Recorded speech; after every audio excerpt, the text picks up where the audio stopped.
Imagine being so rich that when you traveled through a country, you accidentally destroyed its economy.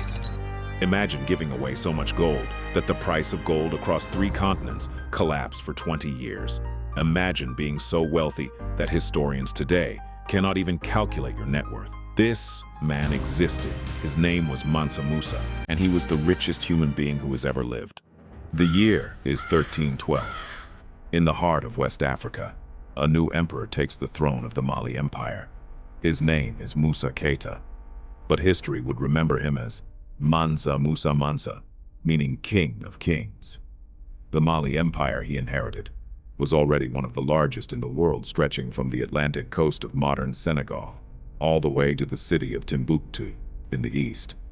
But under Mansa Musa, it would become something the world had never seen before. The source of his wealth was simple.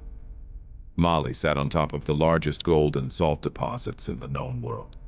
At a time when gold was the global currency, Mansa Musa controlled more than half of the world's entire gold supply. Half. Every merchant who wanted gold had to come through Mali. Every kingdom that needed salt paid Mali's price. The money flowed in from every direction, and it never stopped. His empire was not just wealthy. It was organized with extraordinary sophistication. Mansa Musa commanded a professional army of over 100,000 soldiers, 10,000 of them cavalry on horseback. He oversaw a complex system of governors, judges, and tax collectors across hundreds of cities and towns. He had architects, doctors, scholars, and engineers all employed under the royal court. This was not a tribe. This was not a village. This was one of the most powerful states on earth.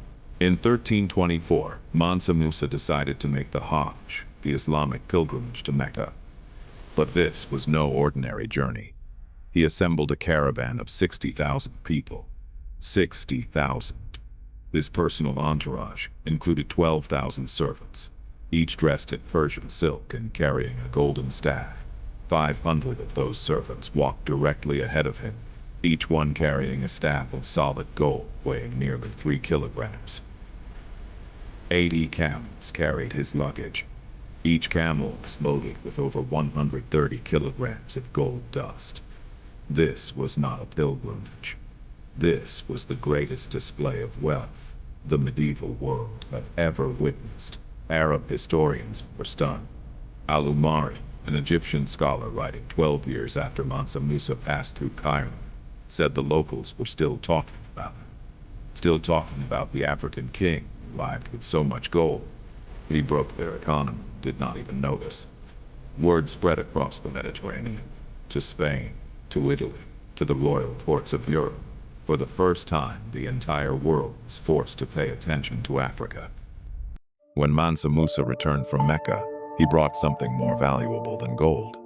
He brought the greatest architect of the Islamic world, Abu Ishaq as-Saheli, back with him. Together, they transformed Timbuktu from a trading post into one of the most magnificent cities on earth. The Jingareber Mosque, built by Mansa Musa in 1327, still stands today. 700 years later, still standing. Mansa Musa did not just spend gold. He used it to build something that would outlast him by centuries. He turned Timbuktu into the intellectual capital of the world. The Sankore University attracted over 25,000 students from across Africa, the Middle East, and Europe. Its library held between 400,000 and 700,000 manuscripts, making it one of the largest collections of human knowledge ever assembled. While Europe was struggling through the Middle Ages plagued by disease, war, and poverty, Timbuktu was a shining city of learning, culture, and trade, built by an African king, funded by African gold. So how did the world forget him? How did the richest person in human history disappear from our textbooks? The answer is not an accident. As European colonialism spread across Africa in the 1800s, the story of Africa had to change. A continent that produced Mansa Musa, a man whose wealth exceeded anything Europe had ever seen, did not fit the narrative that Africa was primitive and without civilization. So his story was removed, his empire was minimized, his university was ignored, and generations of children around the world grew up believing Africa had nothing to offer. It was a lie, and it was deliberate. But they could not erase everything. In 1375, a Spanish cartographer created the Catalan Atlas, one of the most important maps of the medieval world. At the center of Africa, seated on a golden throne, holding a golden scepter and a golden orb, sat Mansa Musa. The map labeled him as the richest and most noble king in all the land. Even European mapmakers in the 1300s knew who he was. The erasure came later, much later, and it was not an accident. Today, the manuscripts of Timbuktu are being digitized and preserved. The Jingwereber Mosque still calls people to prayer every single day, and the story of Mansa Musa, slowly, finally, is being told. He died around 1337. He left behind an empire, a city of learning, a mosque that has stood for 7 centuries, and a legacy of wealth so extraordinary that economists still cannot agree on how to measure it. He was not just the richest man who ever lived. He was proof undeniable, permanent, irrefutable proof that Africa built greatness, long before the world tried to take it away. If this story moved you, share it, because every person who watches this is one less person who believes the lie.